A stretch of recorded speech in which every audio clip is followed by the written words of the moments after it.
Ini video ini aku mau foto nih nah ini kan kalau melihat nama kacamata nyaman kain tapi ini jauh kada kelihatan jelas udah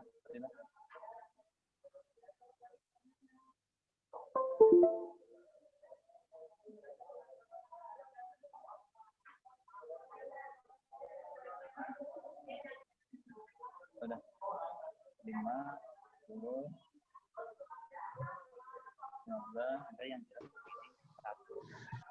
orang ada yang perwakilan tuh aman sedikit karena mereka sudah baginya ya sebenarnya Bapak Ibu sudah duduk sesuai dengan mapelnya berhadapan masing-masing ya. Oke siap. Jadi maksudnya kalau sudah ada perwakilan mapel satu orang misalnya sudah ada cukup yang kita naik dari 2 orang itu.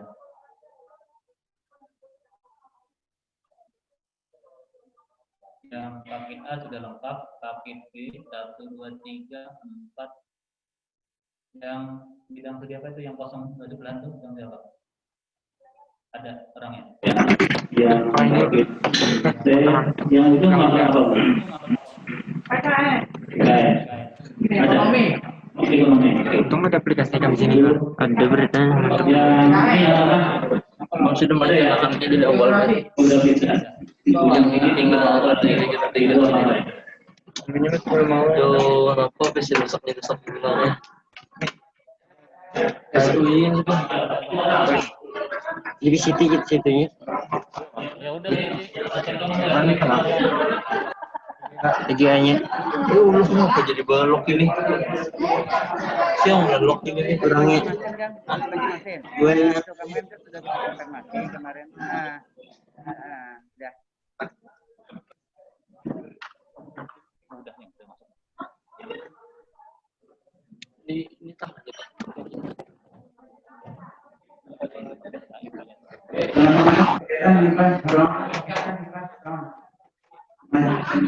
yang satu, oh iya dan temannya. itu mana? Kurang.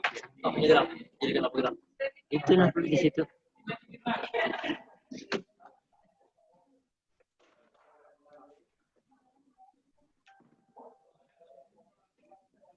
Baik, sudah melihat ya. Ibu para hadirin selamat bergabung di ruang maya pertemuan hari ini dalam rangka teknis penyusunan soal ujian akhir pendaftaran tahun 2020. Ibu bergabung dulu. Oke. Kita akan segera mulai.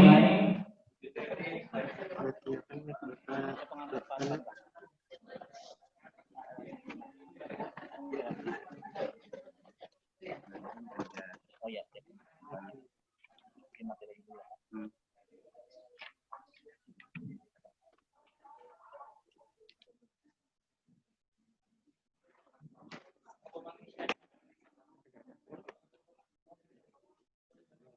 Bismillahirrahmanirrahim. Assalamualaikum warahmatullahi wabarakatuh.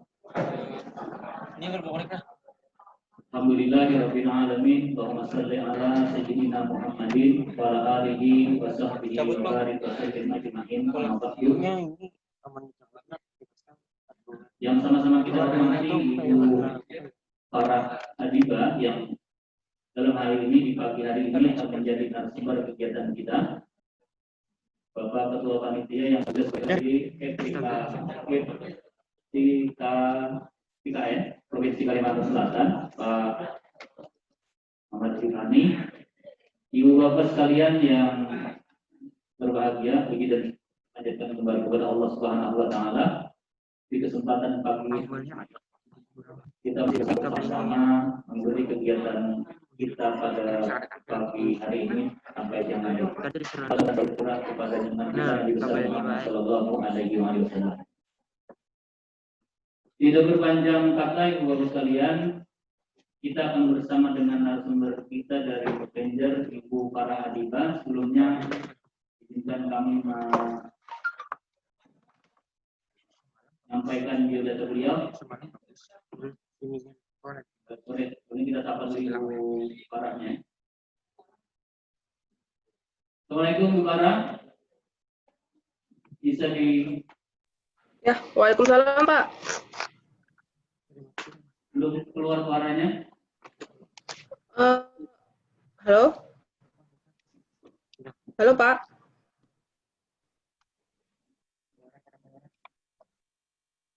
Halo Bu Barah. Ya, halo Pak.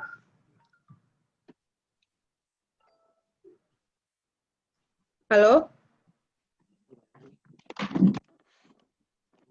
Belum terdengar ya Pak? Ya sudah Bu. Suara kami jelas Bu di sana Bu? Kenapa Pak? Suara kami jelas? Sedikit pelan sih Pak. Oh gitu. Halo, Iya. tes. Sudah. Tes. Gimana Bu? Ya sudah, saya. Masih pelan. Begitu. Diperkeras suara yang dari kita Pak. Tes. Berapin guru? Halo. Gimana Bu? Belum masuk. Lumayan Pak. Oke, siap. Baik, Ibu, sebelumnya kami konfirmasi dan ucapkan selamat datang di ruang Zoom ini bersama kami para peserta bimbingan teknis penyusunan soal ujian akhir sekolah pendidikan kesetaraan tahun 2020 di Kalimantan Selatan. Mudah-mudahan kabar Ibu selalu baik Bu ya. Ya, sama-sama Pak. Izinkan saya untuk membacakan biodata Ibu Farah terlebih dahulu. Nama beliau adalah Ibu Farah Adiba Marufah. Beliau kelahiran Lamongan tanggal 1 Agustus tahun 1994. Mudah sekali ini dibandingkan yang di depan. Dengan kita. Kemudian jabatan pangkat dan golongan beliau adalah sebagai pangkatnya pengembang model penilaian pendidikan golongan 3A. Instansi kerja beliau adalah di Kampus Asisten Daerah. Kemudian alamat kantor Jalan Gunung Sahari Raya nomor 4 X Kompleks Sidolangi, Kelurahan atau Desa Pasar Baru, Sawahan Besar, Jakarta Pusat, DKI Jakarta. Telepon beliau 021 38 47 537. Alamat rumah beliau di Jalan Insinyur Haji Juanda, Gang Sakimin, RT 1 RW 1, nomor 4 Ciputat Timur, Rempua, Tangerang Selatan, Banten. Nomor telepon beliau ini mungkin peserta bisa didapat kalau anda nanti konsultasi lebih jauh 0823 3451 9411. Email beliau farah.adiba@kemdikbud.go.id. Demikian biodata singkat narasumber kita pada pagi hari ini.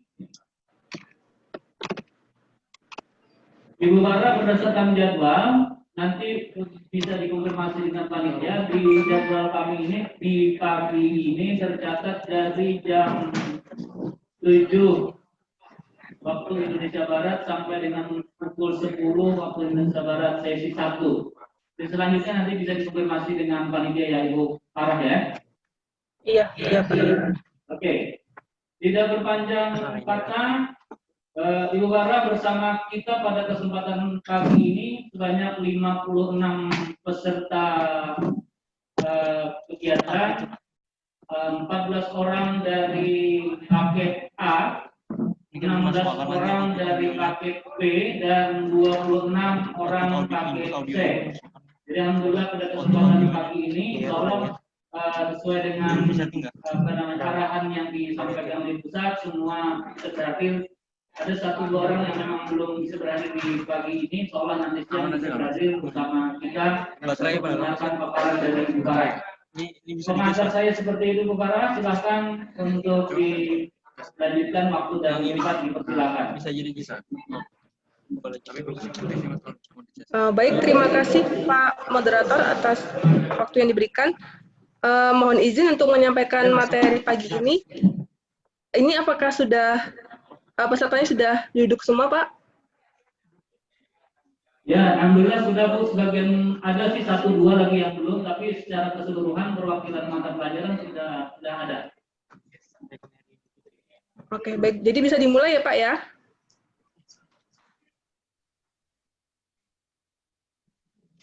Oke. Assalamualaikum warahmatullahi wabarakatuh. Selamat pagi Bapak Ibu. Mungkin kameranya bisa diarahkan ke peserta ya, Pak ya?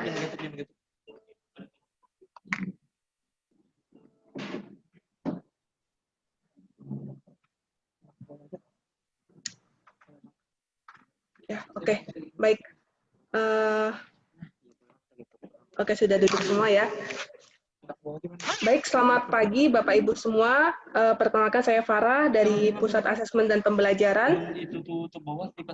Seperti yang kita tahu, karena kondisi pandemi COVID saat ini, jadi kegiatan yang semula tatap muka ini menjadi video conference seperti saat ini. Tapi hal itu tidak mengurangi semangat saya untuk memberikan materi kepada Bapak Ibu pada pagi hari ini.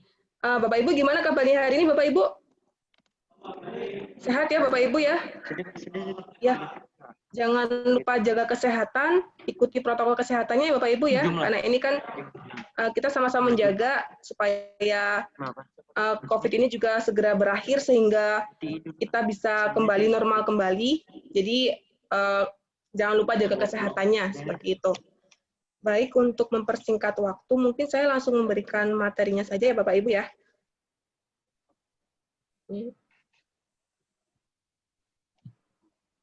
Mungkin host bisa ini, saya belum bisa share screen. Materi Bu tadi Pak. Sudah. Materi Bu tadi. Sudah.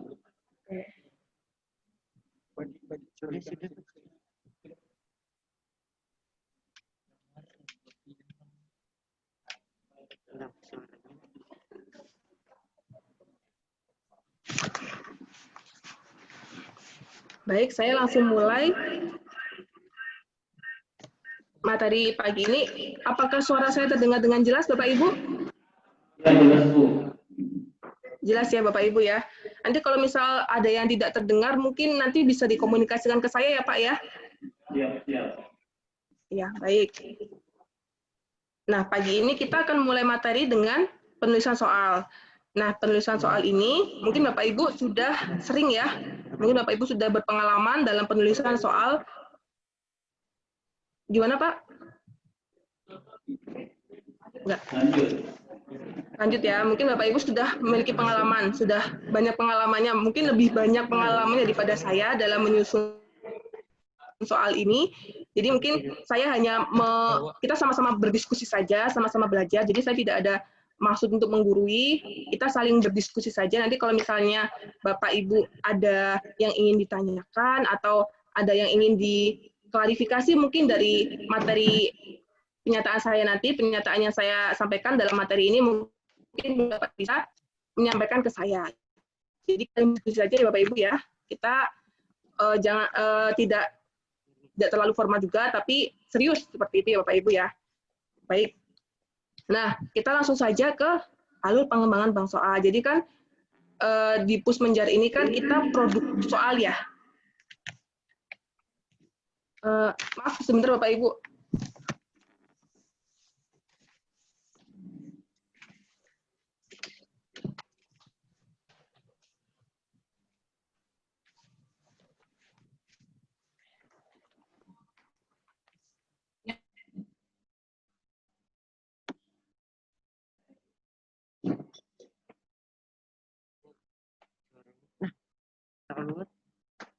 Kejaringan.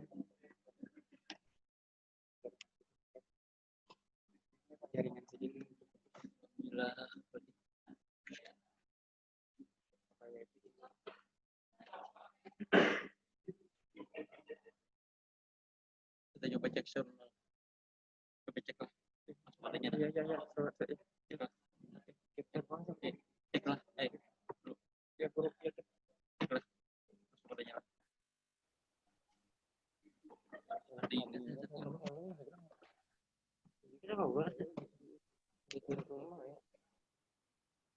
kita segala. Biasa Pak. Di situ kan. Ini terlalu luas.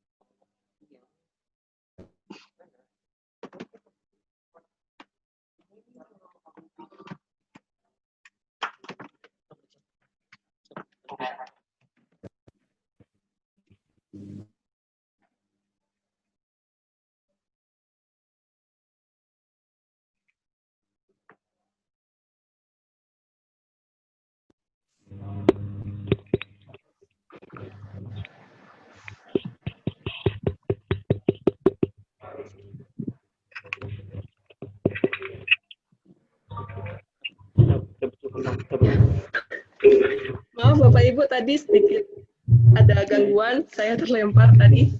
Baik, kita lanjutkan. Ya. Nah, ini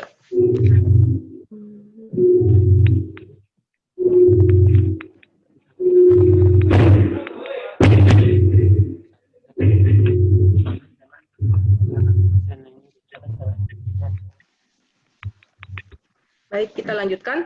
Jadi soal-soal tersebut ditulis untuk mengetahui kompetensi siswa. Jadi kita membuat soal tidak hanya digunakan untuk mengukur kompetensi siswa untuk pengetahuan, tetapi juga sikap dan keterampilan. Nah, di Ujian kami menyusun soal itu melalui beberapa tahap. Jadi tidak hanya cukup dengan menulis soal, tapi itu ada berbagai macam tahap, dan tahapannya ini, seperti ini. Nah, pertama kita menyusun kisi-kisi. Nah, ini kisi-kisi ini, seperti yang Bapak Ibu tahu, kalau kisi-kisi ini adalah turunan dari KD dalam kurikulum. Jadi, sudah ada KD-nya dalam kurikulum, nah kita breakdown menjadi indikator. Nah, indikator ini yang kita namakan dengan kisi-kisi. Nah, kemudian setelah kisi-kisi itu dibuat, kemudian baru soal tersebut dibuat mengacu kepada kisi-kisi. Nah, soal ini harus sesuai dengan indikator yang ada di dalam kisi-kisi. Karena soal ini digunakan untuk mengukur KD yang ada dalam kurikulum. Nah, kemudian setelah soal ditulis, kami biasanya melakukan telaah soal. Jadi Bapak Ibu juga bisa nanti semisal Bapak Ibu sudah menulis soal, kemudian mungkin bekerja sama dengan guru lain untuk saling mereview soal yang sudah Bapak Ibu tulis. Nah, kalau di kami biasanya telaah soal ini kami mengundang guru atau mungkin dosen untuk mereview soal-soal yang sudah dilihat revisi. Nah, itu biasanya dalam proses telaah soal ini. Nah, setelah telaah soal ini, baru nanti kita melakukan perakitan. Nah, perakitan ini kami gunakan untuk uji coba. Jadi, uji coba dan perakitan ini adalah saling berkaitan. Karena perakitan ini berguna, nah setelah paket-paket tersebut jadi, kemudian baru soal-soal tersebut kita uji cobakan dalam bentuk PET. Nah, seperti itu. Nah, setelah diuji cobakan kan nanti kita bisa tahu bagaimana kualitas soal ini. Apakah soal ini termasuk soal mudah atau sedang atau sukar. Nah, itu biasanya dalam analisis. Jadi analisis ini berguna untuk melihat bagaimana daya beda suatu soal, kemudian tingkat kesukaran soal. Nah, setelah soal tersebut dianalisis, setelah kita tahu soal ini mungkin soal mudah tapi perlu direvisi atau soalnya sudah baik. Nah, itu dalam proses analisis ini, nah setelah itu baru kita masukkan ke dalam bank soal. Nah, kalau tahapan di Pusmenjer seperti itu. Kemudian, nah, untuk bentuk soal, ini sama seperti tahun-tahun sebelumnya, jadi bentuk soal itu ada 5.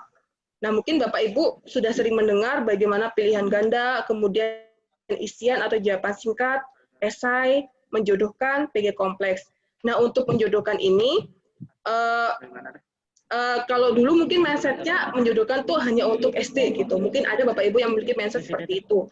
Nah, kalau sebenarnya menjodohkan ini bisa juga untuk level SMA. Jadi semua bentuk soal di sini itu bisa digunakan untuk semua tingkat, semua jenjang. Nah, kemudian yang pilihan ganda kompleks, ini mungkin yang sedikit baru bagi Bapak Ibu.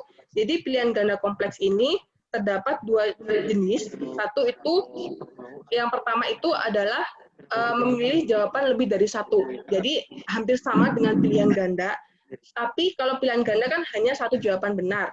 Nah, kalau untuk pilihan ganda kompleks, dia bisa memilih lebih dari satu jawaban. Bisa jawabannya itu ada 2, 3, itu tergantung dari soalnya, tergantung dari si pembuat soal maunya seperti apa. Nah, jenis yang kedua adalah benar salah. Ini mungkin sudah sering ya terdengar benar salah, ya tidak, atau kategori pengelompokan yang lainnya. Nah, ini untuk bentuk soal pilihan ganda terdiri dari pokok soal dengan beberapa pilihan jawaban. Ini mungkin sudah paham ya. Nah, ini untuk kelas 1 sampai kelas 3 itu sebanyak 3 pilihan, jadi ABC untuk kelas 1 sampai kelas 3. Nah, kalau untuk kelas 4 sampai kelas 9 itu sebanyak 4 pilihan ABCD. Gitu. Kemudian untuk kelas 10 sampai kelas 12 sebanyak 5 pilihan ABCDE. Untuk pilihan ganda. Kemudian harus memenuhi kaidah penulisan soal. Ini jelas ya. Nanti akan dijelaskan lagi untuk kaidah penulisan soalnya. Kemudian untuk peskorannya 1-0. Jadi jawaban salah 0, jawaban benar 1. Nah, kemudian untuk esai atau uraian, soal yang menuntut peserta didik untuk mengingat dan mengumpulkan atau mengekspresikan gagasan-gagasan dalam bentuk uraian teks tertulis. Nah, ini jawaban peserta itu diskor sesuai dengan kompleksitas jawaban. Nah, untuk pedoman peskorannya, hanya ada pedoman peskoran 2-1-0 atau 1-0. Jadi perbedaannya di sini. Kalau dulu kan bisa dinilai berdasarkan misalnya dari panjangnya jawaban. Ada jawaban penuh, misalnya untuk kompleksitasnya lebih sulit ya. Jadi untuk skor 2 itu jawaban penuh. Kalau jawaban untuk skor 1 itu jawaban parsial, jawaban sebagian. Dan 0 itu jawaban salah. Atau kalau dia mungkin soalnya tidak terlalu sulit, jadi dia hanya mendapatkan skor 1-0. Jadi kalau tidak menjawab benar, maka dia salah. Jadi kalau jawab benar, dia skor 1. Kalau jawabannya salah, dia skor 0. Jadi seperti itu ya Bapak Ibu ya. Ini mungkin perlu dipahami kembali untuk soal uraian, itu hanya ada 2-1-0 dan atau 1-0. Tergantung dengan kompleksitas dari jawaban itu. Iya Pak? Bisa dipelankan sedikit ritme penyampaiannya karena agak terlalu cepat. Oh iya. Oh baik Pak, baik, maaf Pak. Iya baik, siap. Ini bisa dilanjutkan atau mau dijelaskan kembali Pak? Setelah ini agak diperpelan aja, jangan terlalu cepat. Oh, baik, Pak. Baik, Pak. Nah, ini untuk soal menjodohkan. Nah, ini seperti yang saya bilang tadi, kalau soal menjodohkan itu bisa digunakan untuk semua jenjang. Jadi, kalau soal menjodohkan itu mengukur kemampuan peserta tes dalam mencocokkan, menyesuaikan, dan menghubungkan antar dua kenyataan. Kenapa, Pak? Bagaimana, Pak? Ya. Agak diperkeras ini sedikit. Oh, perkeras ya Pak ya. Oke. Bentar. Halo? Ya. Sudah ya Pak ya. Oke. Oke. Untuk soal menjodohkan itu terdiri dari 2 lajur. Jadi ada lajur kanan, ada lajur kiri. Nah, untuk lajur kanan itu biasanya digunakan untuk pernyataan. Nah, untuk lajur kiri itu jawaban. Nah, sebaiknya antara lajur kiri dan lajur kanan itu jumlahnya berbeda. Jadi, kalau semisal pernyataannya itu ada 5, maka respon jawabannya lebih dari 5. Bisa 6, bisa 7. Nah, seperti itu.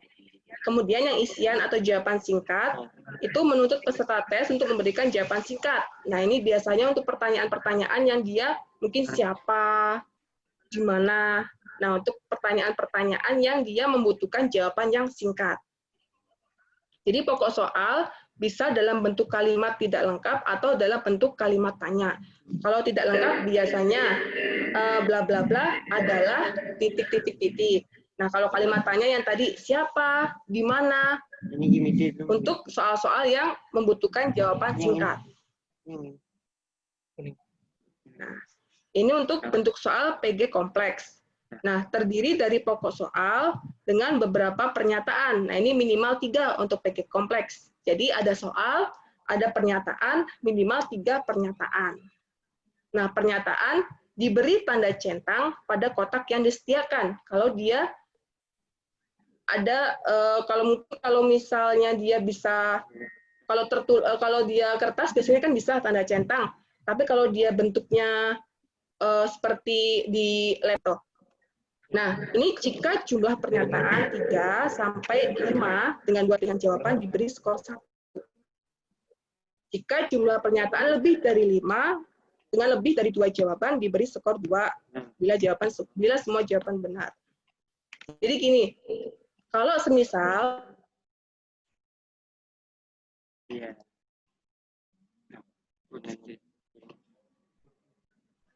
jadi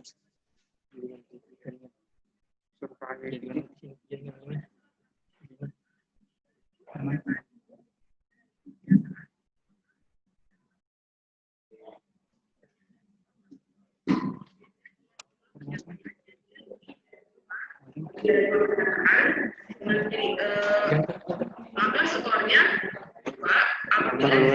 stimulus yang ditulis sebaiknya bersifat edukatif, inspiratif, menarik, dan memiliki unsur keterbaruan. Ini jelas ya Bapak Ibu ya, seperti yang sudah dijelaskan tadi. Kemudian soal harus sesuai dengan indikator. Ini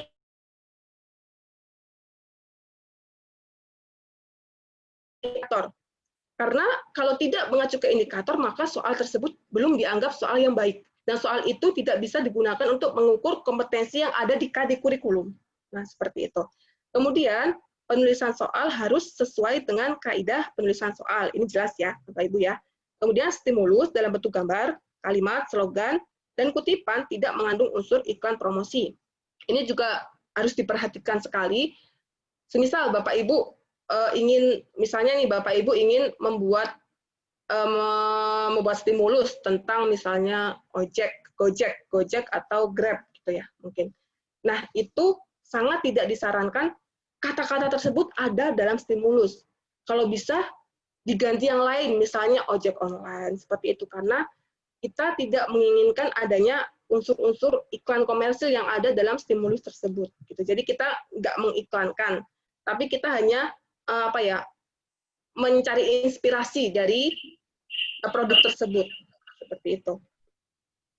Nah, kemudian stimulus dan soal tidak mengandung unsur sara, kekerasan, pornografi, politik ataupun konten yang menimbulkan dampak negatif. Ini juga jelas ya Bapak Ibu ya. Kemudian yang keenam, tidak menggunakan nama tokoh yang masih hidup karena dapat diinterpretasikan mempromosikan tokoh tersebut. Jadi kalau semisal Bapak Ibu ingin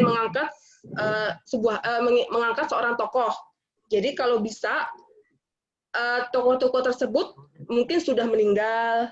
Nah, itu bisa karena kalau misal masih hidup, khawatirnya nanti tokoh tersebut terjun ke dalam politik. Nah, itu kan sama saja seperti kita mempromosikan tokoh tersebut. Nah, seperti itu. Kemudian stimulus dalam bentuk gambar, teks, data, atau kutipan apapun sebaiknya dari sumber yang kredibel, valid ya. Ini supaya bisa dipertanggungjawabkan. Kemudian ditulis sumber asalnya. Nah, ini jangan lupa Bapak Ibu. Jadi kalau misal nanti mengambil stimulus, misalnya dari berita atau dari majalah, jangan lupa sertakan sumber aslinya. Kemudian stimulus dan pokok soal menggunakan bahasa Indonesia yang baik dan benar. Jadi kalau ini berguna untuk semua mata pelajaran kecuali mata pelajaran asing, bahasa asing ya, mungkin bahasa Inggris atau bahasa asing yang lainnya.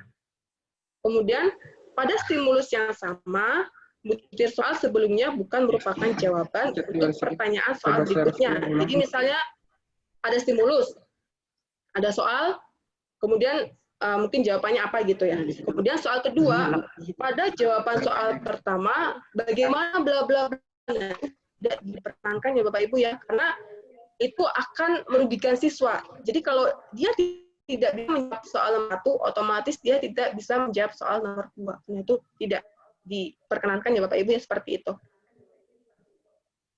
Nah, ini untuk level kognitif, mungkin Bapak Ibu sudah kali ya untuk level kognitif ini. Jadi ada 3, yaitu L1, L2, dan L3. L1 ini tentang pengetahuan dan pemahaman. Jadi di sini peserta didik dituntut untuk misalnya mengingat atau memahami secara dasar tentang suatu materi. Nah, kemudian untuk aplikasi, ini peserta didik ini tingkatannya lebih tinggi dari level pengetahuan dan pemahaman. Jadi di sini siswa sudah bisa mengaplikasikan suatu materi. Jadi dia memahami lebih daripada di pengetahuan dan pemahaman. Nah, seperti itu. Nah, untuk level penalaran ini yang lebih tinggi lagi, yang mungkin Bapak Ibu mengenalnya dengan HOT. Nah, itu ini level bernalar. Jadi siswa harus bisa mengevaluasi, mengkreasi, dan menganalisis, kemudian memecahkan masalah. Seperti itu.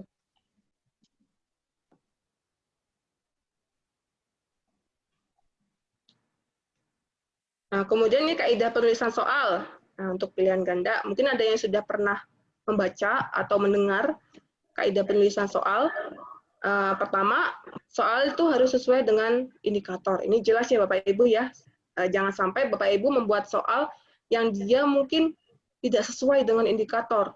Atau indikatornya itu susah dibuatkan soalnya. Nah, itu jangan sampai seperti itu. Karena beberapa penulis masih ada yang seperti itu. Kemudian yang kedua, pilihan jawaban harus homogen dan logis. Nah, ini juga penting. Misalnya Bapak Ibu pilihan ganda, misalnya A, B, C, D, itu tentang makanan. Ternyata karena Bapak Ibu sudah mentok, akhirnya yang E, dia tentang minuman sendiri. Nah, itu tidak diperkenankan. Jadi kalau misal dia satu harus homogen, kalau makanan semua. Baik, maaf Ibu Bara. Ya. Bisa di share screen ulang ya Bu? Karena di sini tidak tampil di. Baik Pak, baik.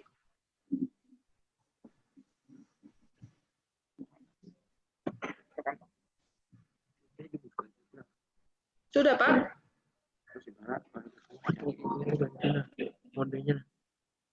Sudah Pak? Lanjut Bu. Oke, baik Pak. Nah, yang ketiga, setiap soal harus mempunyai satu jawaban yang benar. Ini jelas ya Bapak Ibu ya. Jangan sampai nanti soalnya itu membingungkan siswa karena terdapat 2 jawaban. Ini juga Bapak Ibu pasti sudah paham betul dengan kaidah ini. Kemudian untuk yang keempat adalah pokok soal harus dirumuskan secara jelas dan tegas. Jangan sampai soal tersebut menimbulkan interpretasi yang berbeda untuk beberapa siswa atau malahan untuk banyak siswa gitu. Jadi harus tegas, harus jelas. Ini maunya apa sih? Ini maksudnya gimana? Nah, itu harus jelas. Kemudian rumusan pokok soal dan pilihan jawaban harus merupakan pernyataan yang diperlukan saja. Mungkin ada dari Bapak Ibu itu yang membuat soal itu yang dia itu karena mungkin pengen panjang, mungkin di pokok soal misalnya ingin panjang supaya panjang, akhirnya memasukkan pernyataan-pernyataannya sebenarnya tidak perlu gitu. Nah, itu jangan sampai. Jadi soal itu harus merupakan pernyataan yang diperlukan, lalu harus jelas dan harus tegas gitu. Seperti yang poin 4 tadi. Kemudian pokok soal jangan memberi petunjuk ke arah jawaban yang benar. Nah, ini jelas ya, karena kalau memberikan ke arah jawaban yang benar, jadi soal ini nanti nggak bisa digunakan untuk mengukur kompetensi siswa. Jadi nanti semua jawaban siswa bisa benar. Iya Pak? Bisa di stop dulu share screen-nya di tempat sampean, kemudian ditampilkan lagi karena di sini tidak tampil screen-nya. Oh. Gimana Pak? Stop dulu share screen dari sampean itu, kemudian baru masuk lagi. Sudah Pak, ini saya share screen lagi. Ya. Coba. Coba ya Pak. Sudah muncul Pak? Belum Pak? Belum. Gimana Pak? Belum. Bentar ya. Belum. Jadi tangan yang sama.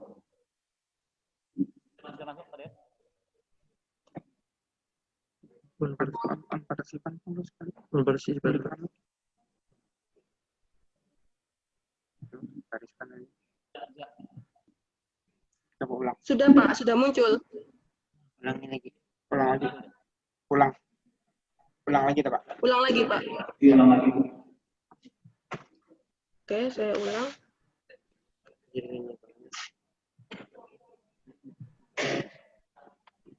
Gimana? Sudah Pak? Sudah? Kuada pian mau lah, Pak. Kuada pian mau lah, Pak. Di laptop pian. Ini ada. Di sini Bu yang belum tampil di tempat saya sendiri belum tampil. Oh, gimana tuh Pak? Oke, lanjut aja Bu. Lanjut. Yakin Pak, lanjut? Lanjut aja. Oke.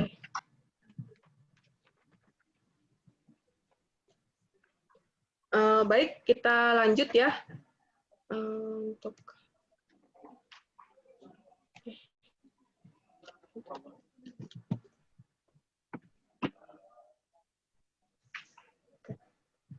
Nah, lanjut untuk kaidah penulisan soal yang pilihan ganda. Kemudian pokok soal jangan mengandung pernyataan yang bersifat negatif ganda. Ini juga mungkin sering ya mendengar ini. Jadi kalau misalnya soalnya itu ada kata tidak, kemudian ada kata kecuali. Nah, itu ini perlu diperhatikan ya. Lebih baik jangan membuat soal yang seperti ini. Kalau semisal dia ada kata tidak, ya udah kata tidak. Kalau misal ada kecuali. Jangan ada pernyataan yang bersifat negatif ganda. Kemudian panjang rumusan pilihan jawaban harus relatif sama. Jadi ini berlaku untuk mungkin bisa PG kompleks atau PG. Jadi kalau misalnya ada jawaban A, B, C, D, E, nah itu usahakan untuk panjang rumusannya itu sama. Jadi misalnya di B misalnya dia ada panjang sekali, panjang diri. Nah itu kalau bisa itu disamakanlah gitu. Jangan sampai ada yang satu aja yang panjang nanti dikira jawaban oleh siswa. Kemudian pilihan jawaban jangan mengandung pernyataan semua pilihan jawaban di atas salah atau semua pilihan jawaban di atas benar. Nah ini juga tidak disarankan ya Bapak Ibu ya untuk pilihan jawaban seperti ini. Kalau misal nanti ternyata sudah bingung, nggak ada lagi, berarti cari yang lain. Misalkan yang lain, kreativitas Bapak Ibu. Jadi jangan, misalnya ABC itu udah benar tuh pernyataannya, kemudian yang D bingung. Akhirnya pengecohnya semua pilihan jawaban di atas salah misalnya. Nah itu tidak diperkenankan ya Bapak Ibu ya, seperti itu. Nah kemudian untuk pilihan jawaban berbentuk angka atau waktu harus disusun berdasarkan urutan besar kecilnya. Nah ini mungkin matematika seringnya seperti ini ya. Kalau misal 15, 16, 17, 18 misalnya seperti. Jadi harus urut atau enggak yang lebih dari yang besar dulu 16, 15, 13 nah itu. Kemudian gambar, grafik dan sejenisnya yang terdapat pada soal harus jelas dan berfungsi. Jangan sampai karena Bapak Ibu merasa oh ini gambarnya bagus nih gitu. Oh, ditaruhlah di situ. Padahal gambar tersebut tidak berfungsi gitu. Nah, itu jangan sampai seperti itu. Jadi stimulus yang mungkin berupa gambar, berupa grafik itu harus berfungsi dengan soal. Seperti itu. Nah, kemudian jika dari satu stimulus akan dibuat soal lebih dari satu, maka butir soal berikutnya jangan bergantung pada jawaban soal sebelumnya. Jadi misalnya ada satu stimulus, ada 3 soal. Nah itu 3 soal itu jangan ada berkaitan satu sama lain. Maksudnya seperti yang saya jelaskan di awal tadi. Jadi kalau tidak bisa menjawab nomor 1, maka tidak bisa menjawab nomor 2. Nah itu kan saling berkaitan. Nah itu soal-soal tersebut meskipun dalam satu stimulus itu berdiri sendiri. Nah, seperti itu. Nah ini untuk dari segi bahasa harus menggunakan kaidah bahasa Indonesia, kemudian tidak menggunakan bahasa yang berlaku setempat. Kemudian setiap soal harus menggunakan bahasa yang komunikatif. Kemudian setiap pilihan jawaban jangan mengulang kata atau frase yang bukan merupakan satu kesatuan pengertian. Seperti itu. Dan ini untuk kaidah penulisan soal isian atau jawaban singkat, soal harus sesuai indikator. Ini jelas ya Bapak Ibu ya. Kemudian soal harus logis ditinjau dari segi materi. Kemudian hanya ada satu kunci jawaban yang benar. Yang keempat, stimulus dan pokok soal harus dirumuskan secara jelas dan tegas. Ini juga sama dengan PG tadi. Kemudian yang kelima, nah ini, pokok soal isian dapat berupa, iya Pak. Bisa sebentar Bu ya, kita memperbaiki tampilan gitu ya, Oh iya, baik Pak.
diproses lagi.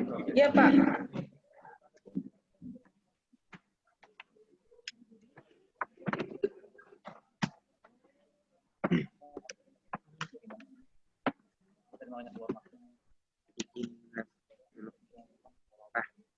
Langsung jalan ya. Izin Bapak Ibu. Bentuk soal dalam US ini apakah memang nomor 1 sampai 30 itu bentuknya PG, kemudian nomor 31 sampai seterusnya itu esai. Apakah bentuknya seperti itu, Pak? Iya, tadi disepakati. Betul, Bu. Tadi disepakati seperti itu. 1 sampai 30 itu PG dan 31 sampai 35 itu esai. Mohon maaf Bu Farah, kalau bisa dibuka videonya ya. Sorry, silakan. Ya. Oke.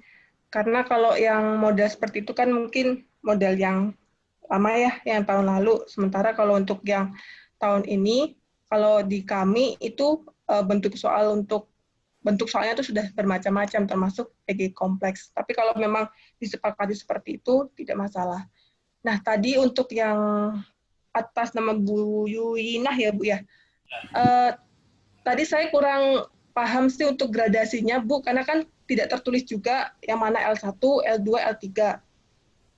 Jadi saya kurang paham ini sebenarnya apakah ini untuk mengukur pengetahuan semua ataukah sudah termasuk dalam 3 level. Karena kalau saya lihat itu banyak di teori ya Bu ya yang ditanyakan. Iya Bu. Padahal sebenarnya bisa diperluas.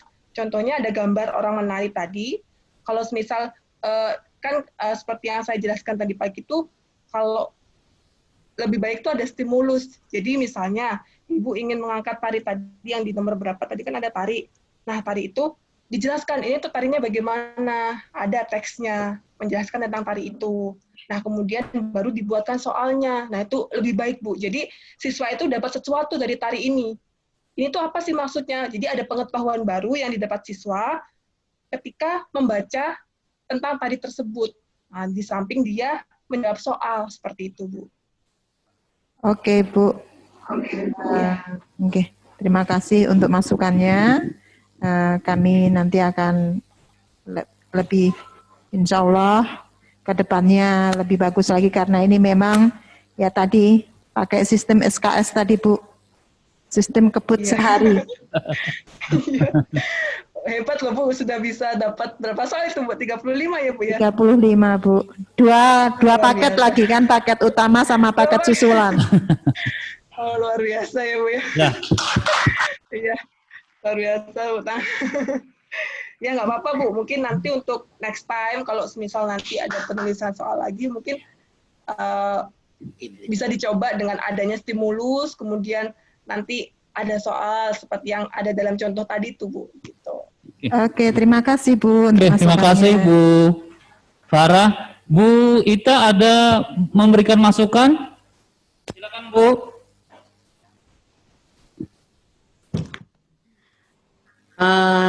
Saya rasa kalau untuk masukan-masukan lebih pas dari Pusmenjar, Pak.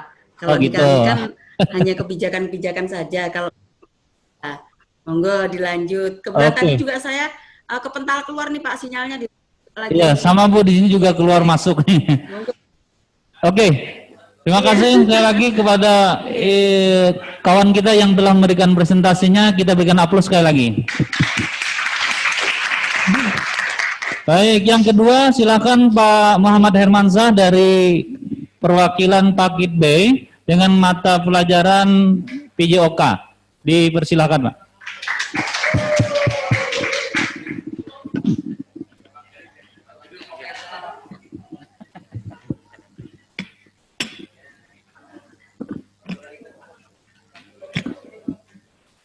Assalamualaikum warahmatullahi wabarakatuh. Perkenalkan, nama saya Muhammad Hermansyah. Saya perwakilan dari tutor dari Banjarbaru untuk mata pelajaran PJOK.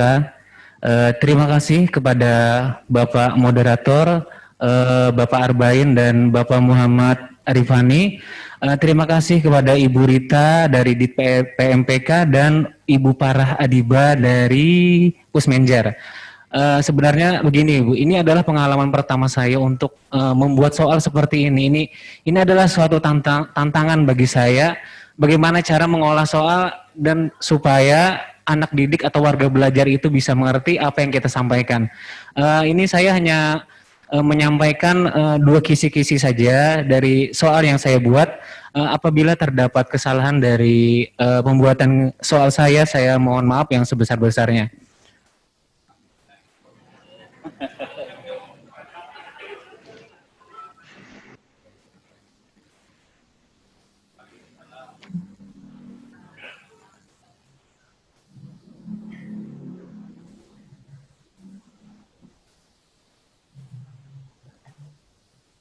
Sebentar Pak, saya share dulu.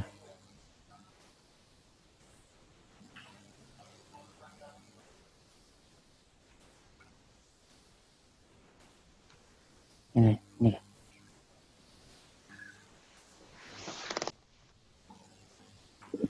Ya, ini salah satu contoh soal yang saya buat ya, Bu ya. Jadi untuk kompetensi dasar 3.1 memahami konsep variasi dan kombinasi keterampilan serta peraturan yang dimodifikasi dalam permainan bola besar. Untuk kelasnya kelas 9, materinya bola voli. Indikator soalnya menjelaskan servis yang dianggap sah dalam permainan bola voli. Untuk level kognitifnya level 2 penerapan, nomor soalnya nomor 5.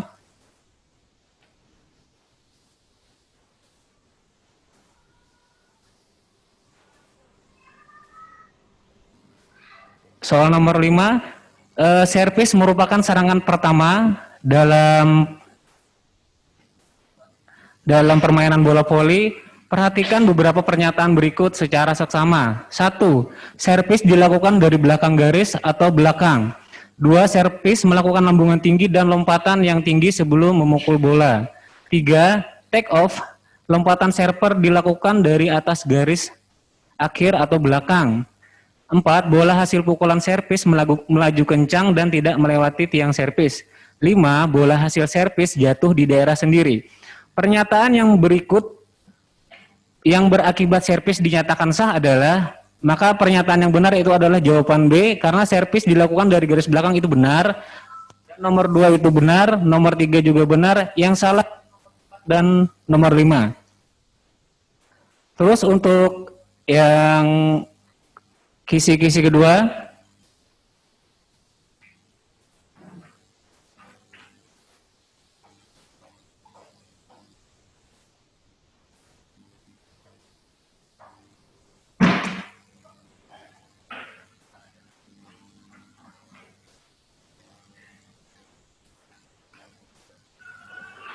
kisi-kisi kedua 3.2 memahami konsep variasi dan kombinasi keterampilan serta peraturan yang dimodifikasi dalam permainan bola kecil. Untuk kelasnya kelas 9, materinya bulu tangkis. Indikator soalnya menjelaskan grip atau pegangan raket yang melakukan pukulan backhand dalam permainan bulu tangkis. Level kognitifnya level 1, nomor soalnya 14.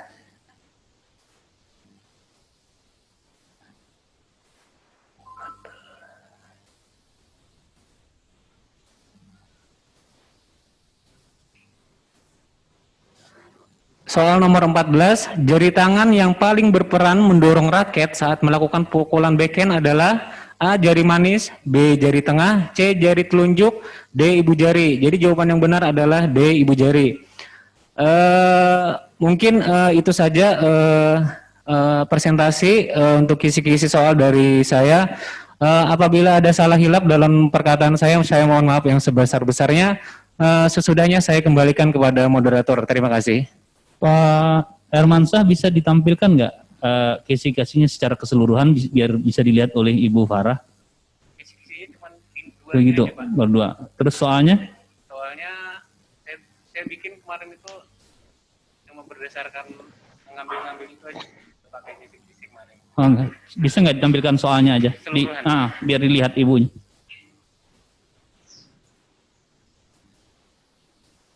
Yang soal. Ngeditnya belum lengkap kemarin, Pak. Dari nomor 1 biar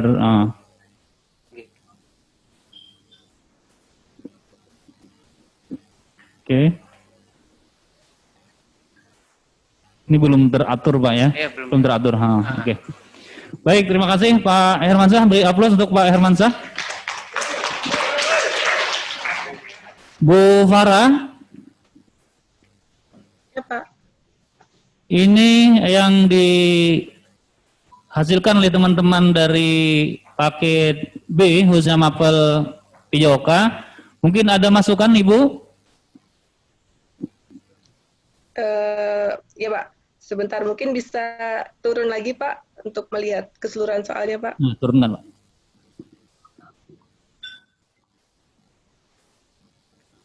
Itu ini nomor 1, nomor 2, nomor 3, Pak.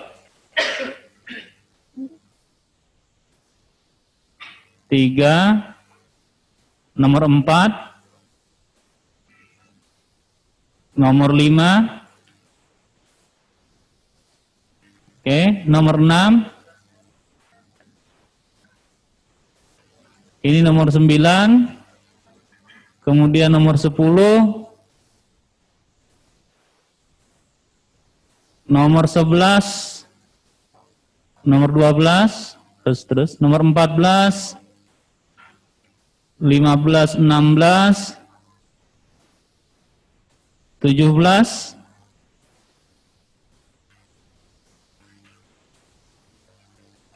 terus Pak.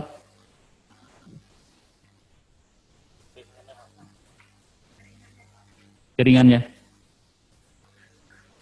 Itu Bu Farah sampai nomor 17 dulu, mungkin ada tanggapan atau masukannya?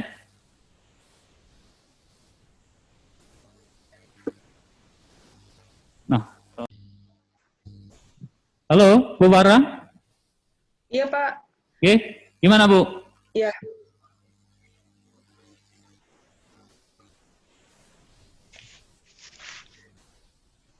Halo, Pak. Ya? Iya. Silakan Bu Farah. Ya Pak, mungkin saya terlebih dahulu mau bertanya ini kira-kira dari beberapa soal ini yang masuk ke level penalaran yang mana ya Pak ya?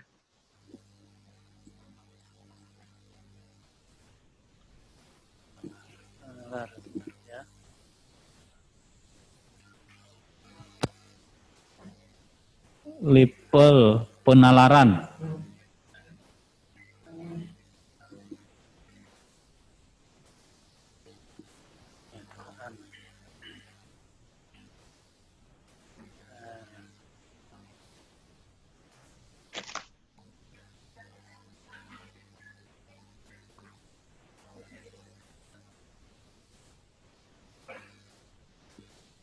Mana Firman? Bentar, Pak.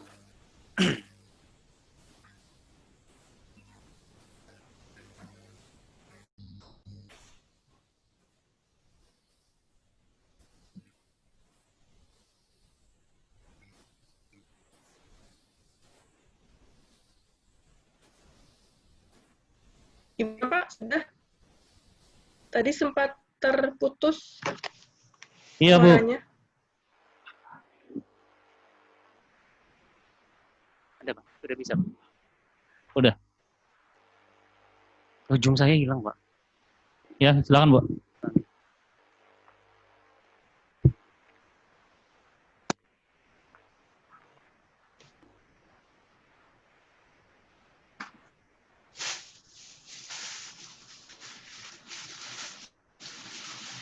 Yang nomor 38 ya Pak? Ya. Yang termasuk level penalaran.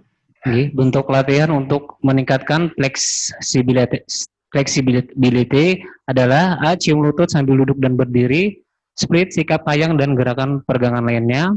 B. Gerakan sit up, push up, squat jump, squat thrust, back lift, pull up. C. Sikap lilin, handstand, headstand, sikap kapal terbang. D. Menggendong teman, skipping, shuttle run, jogging, dan lari sprint. Mungkin ini salah satu contoh untuk soal penalaran, Bu. Oh, ya.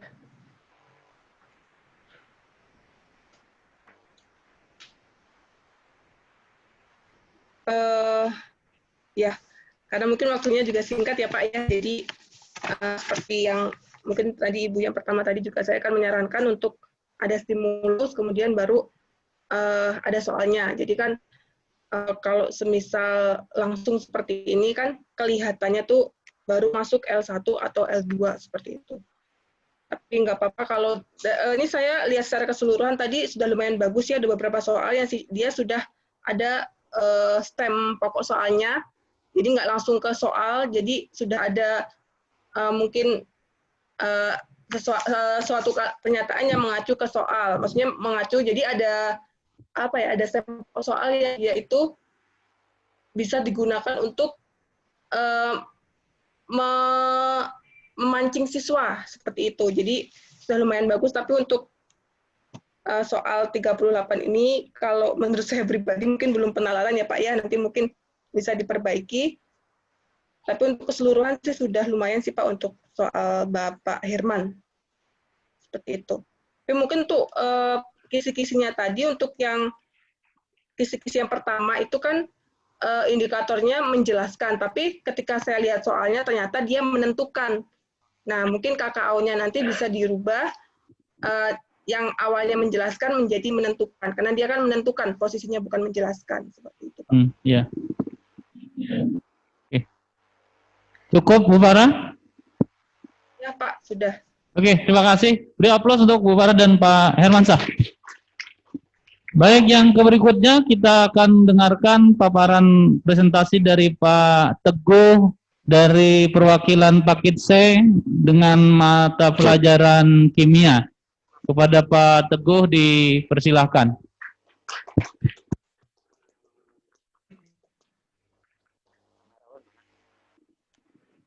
Assalamualaikum warahmatullahi wabarakatuh. Perkenalkan, nama saya Teguh Riyading, berasal dari Tanah Bumbu, dan saya mewakili dari paket C untuk bidang tadi kimia. Dan saat ini kan mungkin di beberapa kabupaten itu PKBM-nya jurusan IPS ya. Dan ini kami coba Bu ya, dan tadi sudah, ini langsung saja, ini pembelajaran. Oh ya, sebelumnya mohon maaf karena laptopnya kurang bersahabat, jadi udah langsung ke zoom ke ini Bu ya, kameranya ke soal. Gak apa-apa Bu ya. Iya, oke. Lanjut ya. Oke, sip. Langsung aja. Jadi ini soal yang 45 esean Bu. Ini saya carikan ini yang untuk LOTS ya, keterampilan tingkat rendah. Karena terakhir kimia itu ya harus ada penyegaran. Tapi nanti ada juga di atas pilihan ganda, ada juga soal yang memang HOTS, itu memang agak sulit, dan penalaran ada juga. Tapi yang ulun tampilkan ini yang untuk yang keterampilan tingkat rendah. Oke, yang di sini untuk kelas 10 ya, kelas 10 model 1 modulnya. Modul 1 untuk KD-nya menyajikan hasil rancangan dan percobaan itu 4.1, dan untuk indikatornya itu 4.1.3 rancangan percobaan mengendalikan variabel dalam melakukan percobaan, menyimpulkan hasil percobaan berdasarkan analisis data. Untuk materi metode ilmiah. Ya, tadi bentuk soalnya adalah LOTS ya, keterampilan tingkat rendah. Ini mungkin contoh soal aplikasi Bu ya. Bukan penalaran nampaknya. Menurut ulun. Mungkin itu aja Bu. Ini yang tingkat rendah. Yang tingkat tinggi ya, ya nanti saya langsung aja Bu, 2 kah atau Langsung aja Pak. langsung 2 ya? Iya.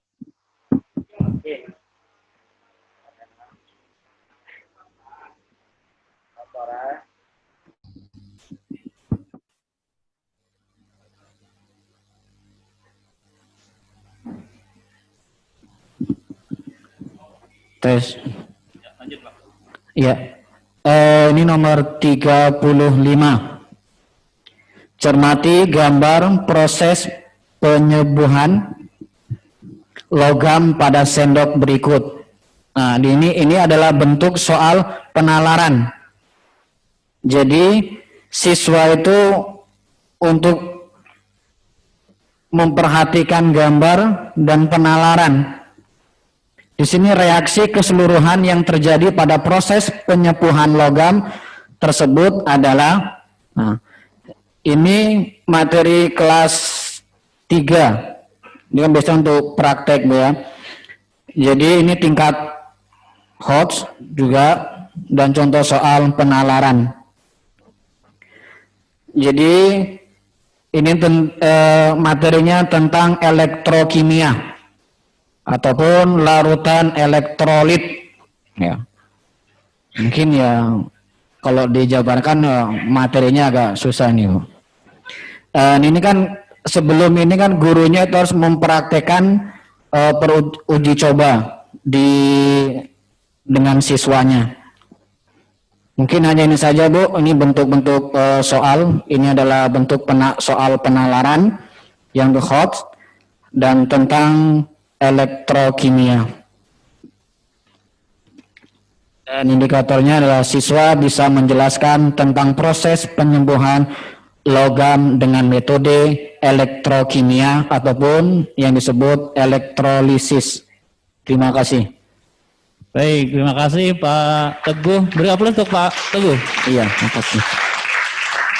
Mohon maaf Bu Farah karena Pak Teguh ini menggunakan HP ke layarnya, ke layar laptopnya. Iya Bu. Mungkin silakan Bu Farah untuk diberikan masukan. Ya, Jadi saya juga ini sih Pak kurang terlihat jelas juga untuk soalnya, tapi saya Ah. mencoba memberi masukan. Saya juga, Bu. Kalau untuk ya Pak Teguh, saya izin bertanya, kalau untuk elektrokimia itu kalau dalam kehidupan sehari-hari itu di barang apa ya Pak kira-kira? Ya, ini kan bersangkutan dengan bisa aplikasikan dalam kehidupan sehari-hari. Ini kan penyembuhan logam, Bu. Kadang kan penyembuhan logam biasa kayak emas dilebur, perak, itu. Ya, pembuatan perhiasan.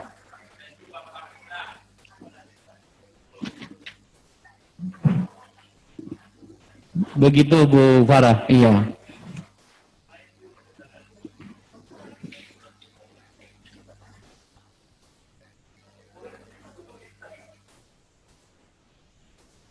Tapi kalau semisal dia diaplikasikan dengan benda yang nyata yang diketahui peserta didik, maka anak itu akan lebih mengingat benda-benda tersebut. Nah, contohnya tadi kayak hand sanitizer. Nah, itu kan kimia kan lumayan susah kalau mengingat kayak CH bla bla bla. Nah, tapi kalau dia diaplikasikan ke dalam sebuah benda yang ada di sekitar peserta didik, nah anak itu akan lebih mudah. Nah, seperti itu. Kalau semisal nanti ada benda yang dia itu bisa memuat elektromagnetik itu, maka kalau bisa mungkin disajikan sebuah infografis tentang benda itu, kemudian ada keterangan-keterangannya, nah baru dibuatkan soalnya seperti itu. Oh, Mungkin gini. akan permudah siswa aja gitu Pak. Berarti yang langsung berkaitan dengan yang bisa diaplikasikan dalam kehidupan sehari-hari itu, Bu ya? Ya, betul Pak. Seperti itu. Baik. Karena kan untuk mengingat sebuah simbol di kimia itu kan lumayan susah ya Pak ya. Nggih. Kalau diaplikasikan ke kehidupan sehari kan akan lebih mudah siswa untuk mengingat gitu Pak. Nggih, Bu. Makasih, Bu. Ya, Baik, terima kasih Bu Farah atas tanggapannya dan masukannya. Mudah-mudahan nanti ketika kita melakukan penyusunan soal berikutnya bisa ke arah yang lebih bagus lagi. Bu Farah, silakan closing statement untuk kegiatan kita pada hari ini. Ya, terima kasih Bapak Ibu mempresentasikan hasil kerja kerasnya pada malam hari ini. Ini kerja singkat ya Bapak Ibu ya, dari pagi sampai malam menghasilkan 35 soal, itu luar biasa sekali. Jadi payahnya itu pasti panas ini kepalanya ini. Soalnya seperti apa gitu. Ya, tetap jaga kesehatan saja Bapak Ibu. Soal-soalnya sudah lumayan baik. Mungkin karena ini kan sesuatu yang baru ya, harus ada stimulus. Nah, baru ada soal. Nah, jadi mungkin Bapak Ibu belum terbiasa dengan itu, tapi nanti mungkin seiring berjalannya waktu Bapak Ibu mulai terbiasa. Jadi kalau semisal nanti ada pertanyaan, bisa ditanyakan ke saya. Kalau punya nomor HP saya tadi sudah di awal sudah dibacakan ya Bapak ya. Sudah Bu, sudah. Ya, nanti insya Allah saya akan membantu. Nah, untuk malam ini mungkin cukup itu ya Pak ya. Siap. Iya Bu Farah. Ya. Baik. Oke. Mungkin dari saya cukup itu aja Pak. Oke. Baik, kita aplaus untuk Bu Farah. Terima kasih secara khusus dan dari kami semua untuk Bu Farah yang telah memberikan masukan dan penjelasan sejak pagi tadi, kemudian kami coba untuk menerapkannya dalam proses penyusunan sampai malam hari ini. Dan berkenan kiranya Bu Farah untuk tetap berada di Zoom ini sampai nanti kegiatan ini ditutup oleh Bu Ita. Masih bisa Bu Farah? Iya, silakan Pak. Oke, terima kasih Bu Farah.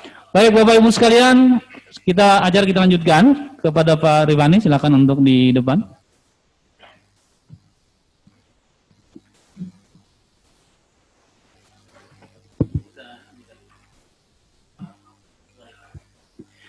Baik, Bapak Ibu sekalian, acara selanjutnya adalah sambutan dari Ibu Taurita yang nanti akan sekaligus menutup kegiatan kita pada malam hari ini. Kepada Ibu Taurita kami persilahkan.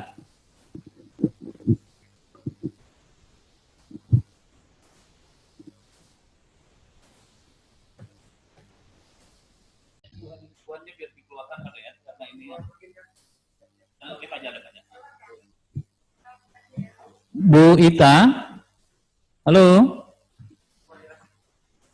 Ya Pak. Oke, silakan Bu.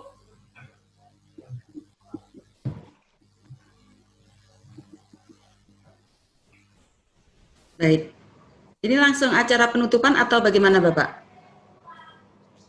Barangkali ada arahan dari Ibu, kemudian hal-hal lain yang perlu dijelaskan tentang kebijakan, dan di terakhir nanti kami mohon dengan hormat Ibu menutup kegiatan hari ini.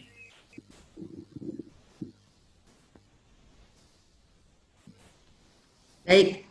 Assalamualaikum warahmatullahi wabarakatuh. Selamat malam, salam sejahtera bagi kita semua. Terima kasih Bapak Ibu peserta Bintek penyusunan soal ujian pendidikan setara untuk paket A, paket B, paket C.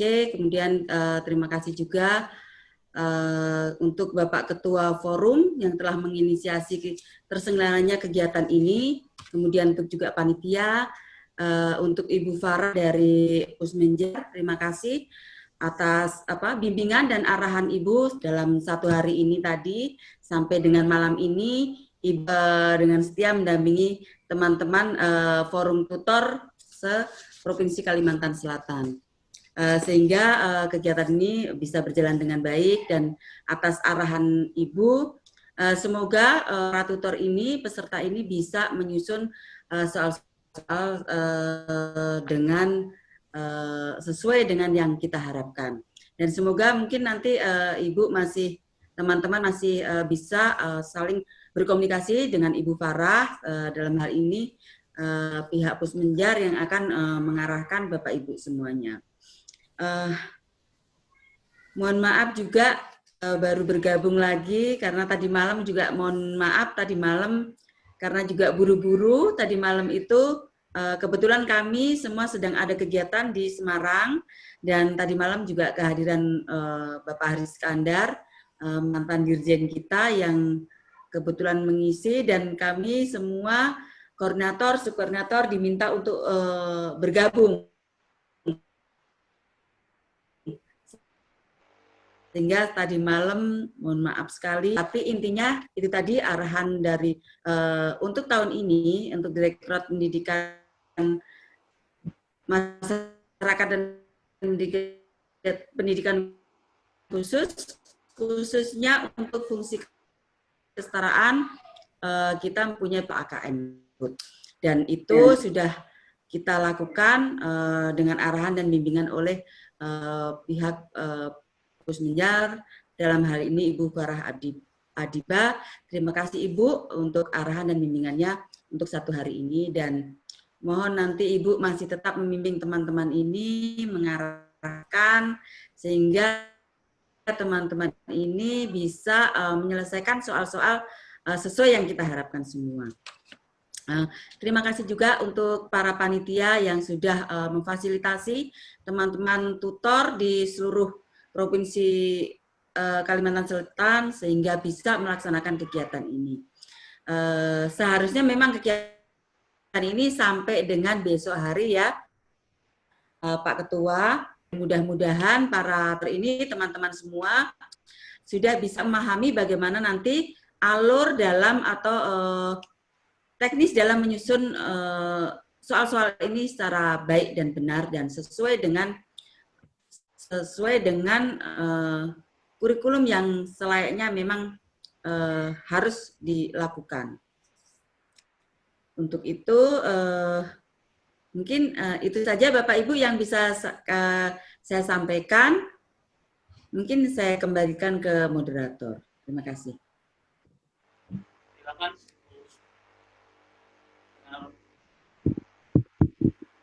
Bu Ita, mohon ditutup kegiatan kita hari ini.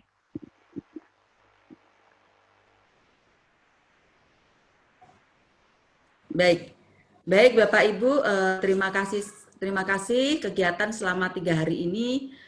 Seharusnya memang sampai hari besok karena memang hari ini dipadatkan ya Bapak Ibu. Mudah-mudahan apa yang sudah kita lakukan ini mendapatkan ridho oleh Allah Subhanahu wa taala dan merupakan amal jariah